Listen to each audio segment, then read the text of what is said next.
I was watching my brother, the same Yardy reaction, and he said something about oxtail that got me thinking, do Jamaicans even know where oxtail really come from?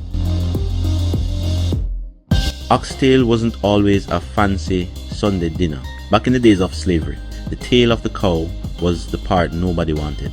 So our ancestors took it, seasoned it, slow cooked it, and turned it into one of the best tasting meals on the island. They took what was left behind and made it into a masterpiece. Today, oxtail is one of Jamaica's most loved meals and one of the most expensive too. But every bite still tells a story of survival, creativity, and strength. That's what being Jamaican is all about, turning struggle into greatness. So next time you eat oxtail, remember you're tasting real history. Big up my brother for inspiring this one. Make sure you subscribe to his channel and follow Alpha and Facts on all platforms. And subscribe to Alpha Facts on YouTube for more untold Jamaican stories.